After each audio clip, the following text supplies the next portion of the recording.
یہ دل تیری آمد پہ وا کروں، آجا ایک بار پھر تجھے میں سلام کروں۔ سلام my heaven writes family, I hope you all are doing well.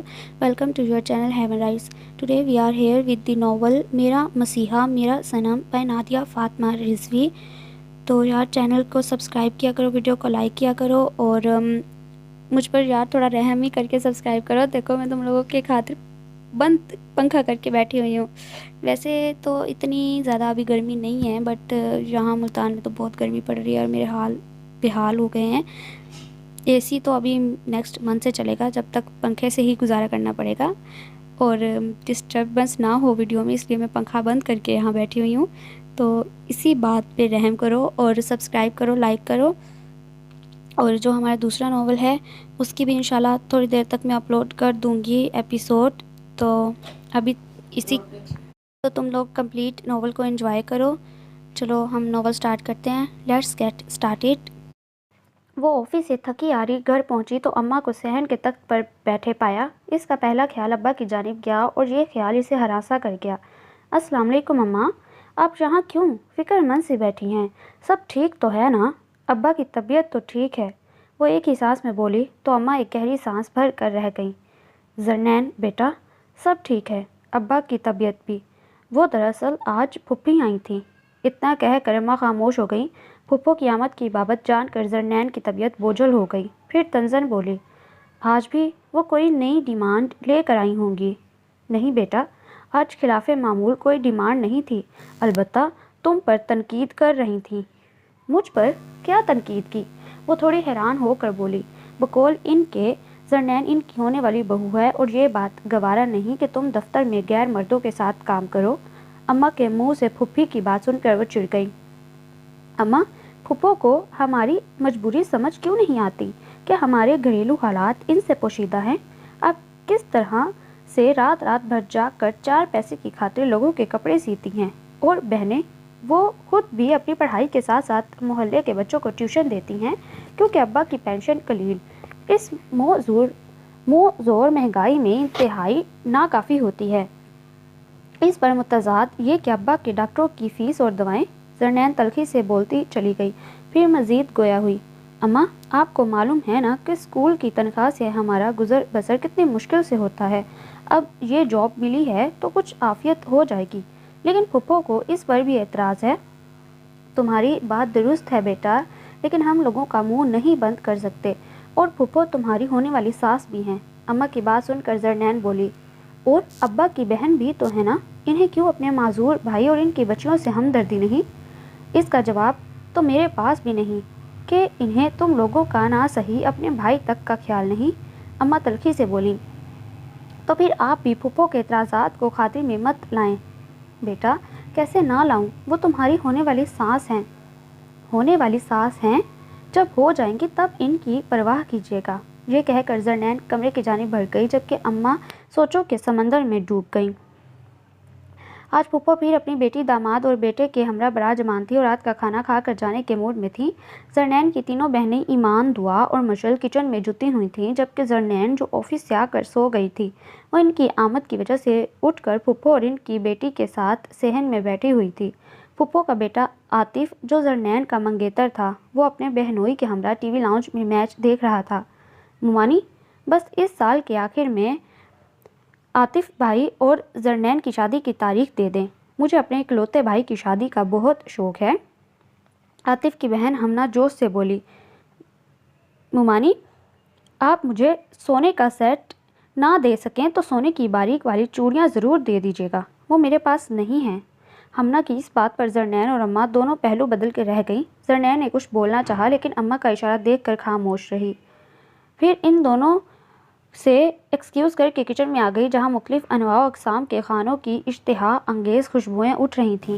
آپی چکن کڑھائی کباب اور مٹر پلاؤ بنا رہے ہیں، جبکہ دعا ٹرائفل بنا رہی ہے۔ کھانوں کی لسٹ سن کر زرنین مزید متفکر ہوئی، لیکن یہ گوشت اور کھانے کا سامان مہینے کے آخر میں کیسے آیا؟ زرنین نے اپنی بہنوں سے استفسار کیا۔ میری پیاری آپی پریشان نہ ہوں، مشعل اور میں نے ٹیوشن کے پیسوں میں سے کچھ پیسے جمع کیے ہوئے تھے۔ ایمان زرنین کی پریشانی دور کرنے کی غرض سے بولی تو زرنین اب پریشان ہونے کے بجائے دکھی ہو گئی۔ تم دونوں نے وہ پیسے یقیناً اپنی ضروریات کے تحت رکھے ہوں گے۔ زرنین کی بات پر ایمان اور مشعل نظریں چرا گئیں اور پھر زرنین کا دھیان بٹانے کی غرض سے بولی، آپی، میں نے ابا کو مرغی کی یخنی دے دی ہے، وہ تمہیں یاد کر رہے تھے۔ ارے ہاں، میں ابا کے پاس جاتی ہوں، وہ شاید اس وقت اکیلے ہوں گے۔ وہ ابا کے کمرے کی جانب آ رہی تھی کہ دروازے پر رک گئی۔ اندر سے پھپھو کی زور و شور سے آوازیں آ رہی تھیں، دیکھو حیدر بھائی، تم نے زرنین کو آفس کی نوکری کی اجازت دے کر غلطی کی۔ بھائی جوان جہان لڑکی ہے اور پھر وہاں مرد کام کرتے ہیں، مجھے یہ بات بالکل پسند نہیں آئی۔ وہ ناک چڑھا کر بولی، مجھے اپنی بچی پر پورا بھروسہ ہے، وہ میرا غرور ہے اور مجھے یقین ہے کہ وہ میرے غرور اور میرے مان کی لاج رکھے گی۔ حیدر صاحب کی بات پر زرنین کی آنکھیں بھیگ گئیں۔ زرنین کمرے میں جائے بنا چھت کی سیڑھیاں چڑھ کر اوپر چلی آئی۔ ٹھنڈی ٹھنڈی اور معطر ہوا نے جب اس کے وجود کو چھوا تو اس کے تنے ہوئے اعصاب کو کچھ سکون ملا۔ وہ چاند ستارے دیکھنے میں محو تھی کہ اسے عاطف کہنے کا احساس بھی نہ ہوا۔ تو کیا سوچا تم نے؟ عاطف کی آواز سن کر وہ بری طرح اچھلی۔ اوہ عاطف، تم نے مجھے ڈرا ہی دیا۔ زرنین اپنے سینے پر ہاتھ رکھ کر بولی، لیکن عاطف نے اس کی بات کو نظر انداز کیا۔ زرنین، میں نے تم سے کچھ پوچھا ہے، وہ انتہائی روکھے پھیکے لہجے میں بولا۔ کیا پوچھا ہے تم نے؟ زرنین نے حقیقتاً اس کی بات نہیں سنی تھی۔ تم یہ جاب چھوڑ رہی ہو یا نہیں؟ وہ قطعیت سے بولا۔ تم لوگ اس بات کو اتنا ایشو کیوں بنا رہے ہو؟ زرنین اندر سے سلگ رہی تھی۔ کیا مطلب ہے تمہارا؟ ہم لوگ ایشو بنا رہے ہیں یا تم اپنی ضد پر اڑی ہو؟ عاطف ناگواری سے بولا۔ عاطف، تم ہمارے گھر کے حالات جانتے ہو۔ ابا کی شوگر کی بیماری کی وجہ سے ان کی ایک ٹانگ کٹ گئی، جس کی وجہ سے ان کی نوکری چھوٹ گئی۔ ہمارا کوئی بھائی نہیں جو کمائے۔ اب چونکہ میں گھر کی بڑی ہوں تو میرا فرض بنتا ہے۔ وہ عاطف کو آرام سے سمجھانا چاہتی تھی، لیکن عاطف اس کی بات درمیان میں قطع کر کے بولا، بس بس، اب اپنی مجبوریوں کو رونا میرے سامنے مت رو۔ عاطف کی بات پر زرنین کے اندر ناگواری کی لہر اٹھی۔ میں تمہارے سامنے اپنی مجبوری کا رونا نہیں رو رہی اور نہ ہی کوئی مدد کی درخواست گار ہوں، بس میں جو کر رہی ہوں مجھے کرنے دو، وہ تو ٹوک لہجے میں بولی۔ کیسے کرنے دوں تمہیں؟ آخر تم منگیتر ہو میری؟ عاطف چمک کر بولا۔ منگیتر ہوں، بیوی نہیں۔ اوہ، آخر تم اپنے آپ کو سمجھتی کیا ہو؟ یہ تو میری ماں اور میری شرافت تھی کہ ماموں پر ترس کھا کر تم سے منگنی کر لی، ورنہ تمہیں پوچھتا کون؟ عاطف گھٹیا پن پر پوری طرح اتر آیا۔ مجھے تمہاری ان سطحی باتوں کا جواب نہیں دینا۔ زرنین کو عاطف کی باتوں پر بے تحاشا غصہ آیا، لیکن وہ صرف اپنے ماں باپ کی خاطر عاطف سے اتنا کہہ کر وہاں سے پلٹ آئی، جبکہ عاطف وہاں کھڑا پیچ و تاب کھا کر رہ گیا۔ ماموں کے گھر کی طرف سے ان کے بیٹے تیمور کی شادی کا کارڈ آیا۔ یہ حقیقت تھی کہ زرنین کے ننیال والے زرنین کے گھر والوں سے کم ملا کرتے۔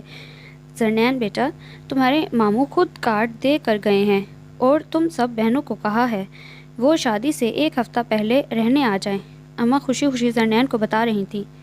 اماں، آپ اچھی طرح جانتی ہیں کہ ممانی کو ہم لوگوں سے زیادہ میل جول پسند نہیں، خاص موقعوں پر بھی وہ ہمیں یاد کرتی ہیں۔ میرے خیال میں ہمیں بھی ان سے یوں ہی ملنا چاہیے۔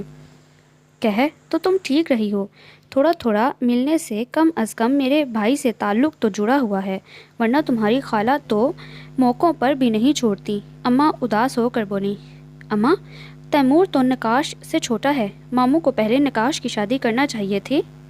ہاں بیٹا، لیکن نکاش بہت مختلف طبیعت کا لڑکا ہے۔ میں نے بھی یہی بات تمہارے ماموں سے کہی، وہ کہنے لگے کہ اس کا مزاج سیلانی اور من موجی ہے۔ واقعی آپ ٹھیک کہہ رہی ہیں، نکاش کا مزاج بہت انوکھا ہے، زرنین سوچتے ہوئے بولی۔ زرنین کے ذہن میں نکاش کا سراپا لہرا گیا۔ ابھی 3 دن پہلے ہی تو نکاش کو اس نے ایک شاپنگ سینٹر میں دیکھا تھا۔ اس کی کولیگ آسیہ کو بازار سے کچھ لینا تھا، سو زرنین کو بھی اس نے آفس واپسی پر ساتھ لے لیا۔ نکاش ایک انتہائی ماڈرن لڑکی کو بے دریغ شاپنگ کرا رہا تھا۔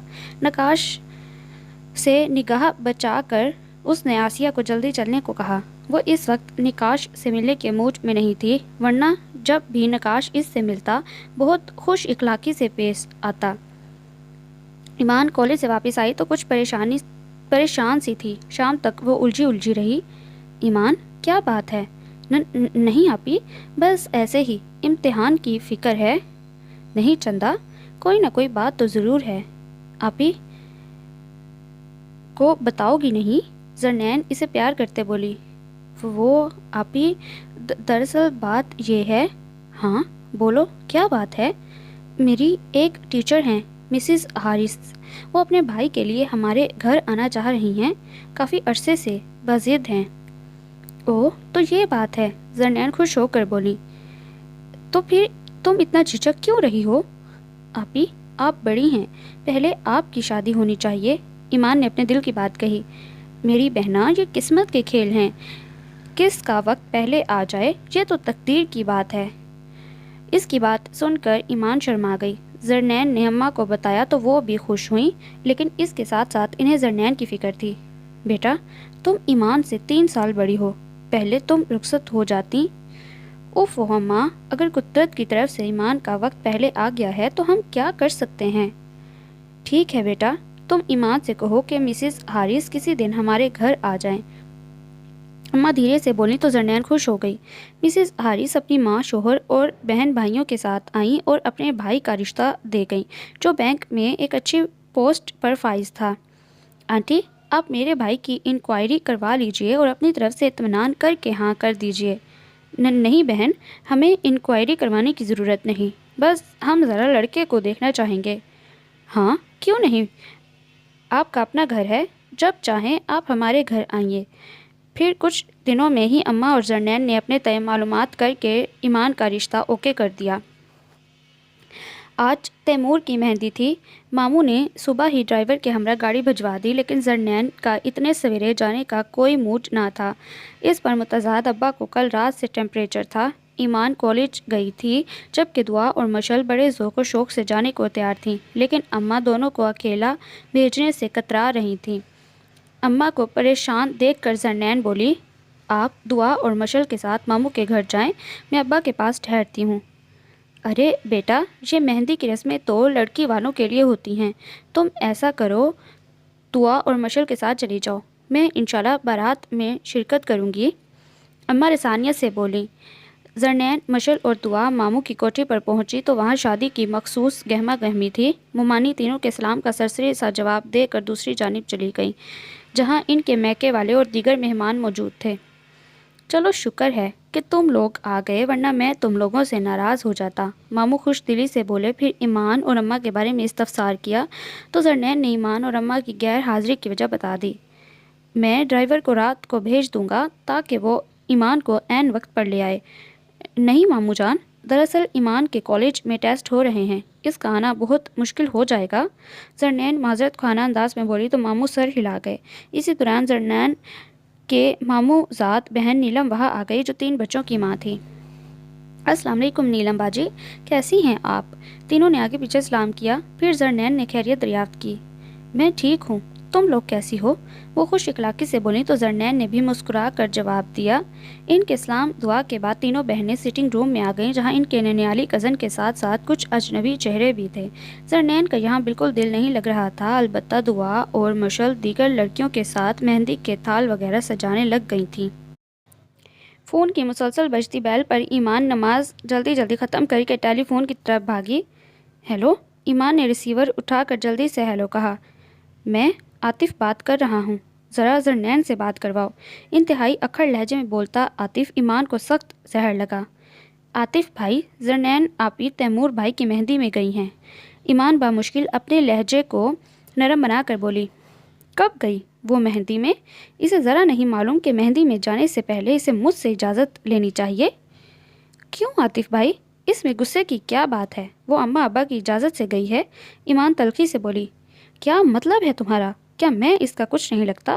ایک تو مجھ سے پوچھے بغیر محترمہ نے مردوں کے آفس میں نوکری کی، اور اب موصوفہ سیر سپاٹوں کو نکل کھڑی ہوئی۔ عاطف بھائی، سیر سپاٹوں کے لیے نہیں گئیں بلکہ ماموں ذات کی مہندی میں گئی ہیں، ایمان ایک ایک لفظ پر زور دے کر بولی۔ یہ بھی خوب کہی تم نے، جو ماموں اور ان کی فیملی تم لوگوں کو منہ تک نہیں لگاتی، ان کی تقریبات اور خوشیوں میں تم لوگ دوڑے دوڑے جاتے ہو۔ بتا دینا اپنی آپی کو کہ اگر انہیں کچھ فرصت مل جائے تو مجھے فون کر لیں۔ یہ کہہ کر عاطف نے کھٹاک سے ریسیور رکھ دیا، جبکہ ایمان گم سے ریسیور پکڑے نہ جانے کتنی دیر کھڑی رہی کہ اماں نماز سے فارغ ہو کر جب لاؤنج میں آئیں تو ایمان کو ساکت کھڑا دیکھ کر چونکی۔ ارے ایمان، کیا ہوا؟ کس کا فون تھا اور تمہارا چہرہ کیوں اتنا زرد ہو رہا ہے؟ اماں نے قریب آ کر پوچھا۔ عاطف بھائی کا فون تھا۔ کیا کہہ رہا تھا؟ وہ کہہ رہے تھے کہ آپی کو ماموں کے گھر جانے سے پہلے اجازت لینی چاہیے تھی۔ ایمان ناگواری سے بولی تو اماں بھی بیزار سی ہو گئیں۔ یہ عاطف تو بالکل باولا لڑکا ہے، بھلا ابھی سے ہی سے اجازت لینے کی کیا ضرورت؟ ابھی تو وہ اپنے ماں باپ کے گھر ہے۔ اماں، جب عاطف بھائی شادی سے پہلے آپی کو اتنی پابندیوں اور سختیوں میں رکھ رہے ہیں تو شادی کے بعد نہ جانے کیا سلوک کریں گے؟ ایمان فکر مندی سے بولی۔ بیٹا، یہی خدشات تو مجھے دن رات ناک کی طرح ڈستے ہیں۔ میرے زرنین پھولوں سے زیادہ نرم اور نازک، اور عاطف اتنا اکھڑ مزاج۔ اماں افسوس سے بولی۔ تو اماں پھر کیوں یہ آنکھوں دیکھی مکھی نگلنے والی ہیں؟ آپ کیوں جان بوجھ کر آپی کو اندھے کنویں میں پھینک رہی ہیں جہاں آپی کے لیے روشنی کا کوئی راستہ نہیں؟ اماں پلیز آپ یہ رشتہ ختم کر دیں۔ یہ اتنا آسان نہیں۔ کیا تم اپنی پھپھو کو نہیں جانتی؟ وہ پورے خاندان میں میری بچی کے شفاف کردار پر چھینٹے اچھالیں گی، اور پھر میری 2 بیٹیاں اور بھی ہیں۔ اماں خوف زدہ سی ہو گئیں۔ اوفو اماں، اب ڈرتی کیوں ہیں؟ اللہ پر بھروسہ رکھیں، وہ انشاءاللہ مشل اور دعا کے نصیب بھی کھول دے گا، اور زرنین آپی کو بھی عاطف بھائی سے لاکھوں گنا اچھا بر مل جائے گا۔ بس ایک بار آپ خود پر اور اس کی ذات پر بھروسہ کیجئے جس کے دستے قدرت میں سب کچھ ہے۔ ایمان نے ماں کی ہمت بندھاتے کہا۔ وہ فطرتاً ڈرپوک اور کم ہمت عورت تھی۔ حیدر صاحب کے ساتھ جب شادی ہو کر آئیں تب سے ہی سسرال والوں سے دبتی آئی تھیں۔ انہیں دبتا دیکھ کر سسرال والے ان پر حاوی ہو گئے۔ وہ عاطف سے زرنین کا رشتہ نہیں کرنا چاہتی تھیں، لیکن اپنے شوہر کی خواہش اور نند کے جارحانہ طبیعت کے باعث انہوں نے اپنے لبوں پر قفل ڈال لیے۔ حیدر صاحب کو عاطف کی اس قدر کھوٹی طبیعت کا اندازہ نہیں تھا، ورنہ شاید وہ کبھی یہ رشتہ طے نہ کرتے۔ عاطف اپنا عیار اور مکار روپ ماموں کے سامنے نہ آنے دیتا تھا۔ وہ اس رشتے سے اتنا مطمئن تھے کہ اماں کی ہمت نہ ہوتی کہ انہیں عاطف کے اصل روپ سے آگاہ کرتی۔ ایک تو معذوری، اوپر سے بیکاری نے انہیں حساس اور زندگی سے بیزار کر دیا تھا۔ ریڈ کلر کے شفون جارجر کے سوٹ میں کوپر رنگ کے موتیوں سے بنے کام کے سوٹ میں زرنین بہت پیاری لگ رہی تھی۔ اپنے شولڈر کٹ والوں کو پن اپ کر کے چہرے پر ہلکا میک اپ کیے آج وہ مختلف لگ رہی تھی۔ البتہ جویلری کے نام پر اس نے سونے کے ٹاپس پہنے تھے، کیونکہ جویلری کا اسے بالکل شوق نہیں تھا، جبکہ سونے کے یہ ٹاپس وہ ہمیشہ پہنے رکھتی، جو اسے بہت زیادہ عزیز تھے، کیونکہ یہ ٹاپس ابا نے میٹرک میں پوزیشن لانے پر اسے گفٹ کیے تھے۔ گرین اور گولڈن امتزاج کے پشواز اور پجامے میں مشل اور آتشی گلابی پشواز پجامے میں دعا بھی بہت پیاری لگ رہی تھیں۔ ارے زرنین، تم وہاں اکیلی کیوں بیٹھی ہو؟ تم بھی لڑکیوں کے ساتھ گانے گاؤ۔ زرنین کی چھوٹی ممانی نے اسے یوں اکیلا بیٹھا دیکھا تو خوش اخلاقی سے بولی۔ نہیں چھوٹی ممانی، میں ایزی ہوں۔ وہ چھوٹی ممانی کے اخلاق کی وجہ بخوبی جانتی تھی۔ اس وقت وہ اپنی بیٹی کے ہونے والے سسرال والوں کے ساتھ موجود تھیں، اور ان لوگوں کو یہ تاثر دینے کی کوشش کر رہی تھیں کہ ان کے تعلقات اپنے سسرال والوں کے ساتھ بہت زیادہ اچھے ہیں۔ تھوڑی دیر بعد نقاش لیڈی سائڈ پر آیا تو اس کی نگاہ الگ تھلگ بیٹھی زرنین پر پڑی۔ وہ ایک لڑکی کے ہمراہ زرنین کے پاس آیا۔ او زرنین، یہ تم ہو؟ کتنے عرصے بعد تمہیں دیکھا؟ نقاش حیرت سے بولا تو زرنین نے مسکرا کر اس کو سلام کیا۔ وہ نقاش کی عجیب و غریب فطرت سے واقف تھے۔ وہ اپنے گھر والوں سے کیا پوری دنیا سے ہٹ کر تھا۔ بقول ایمان کے میں نے نقاش بھائی جیسا انوکھا بندہ آج تک نہیں دیکھا۔ اب نقاش اپنی فرینڈ سے زرنین کا تعارف کرا رہا تھا۔ اور سناؤ ہنی، تمہارے منگیتر کا کیا حال ہے؟ نقاش بولا۔ وہ ٹھیک ہیں، آپ سنائیں امریکہ سے کب آئے؟ زرنین نرمی سے بولی۔ میں پچھلے ہفتے آیا اور اب تیمور کے ولیمے کی رات بزنس کے سلسلے میں ٹورنٹو چلا جاؤں گا۔ نقاش اپنے مخصوص انداز میں بولا۔ آپ تو ہمیشہ ہی مصروف رہتے ہیں۔ او نقاش، یہاں سے چلو، مجھے یہاں بہت گھٹن ہو رہی ہے۔ انتہائی دلکش سی نسوانی آواز پر نقاش اور زرنین نے چونک کر دیکھا۔ دونوں ہی تھوڑی دیر کے لیے سے فراموش کر گئے تھے۔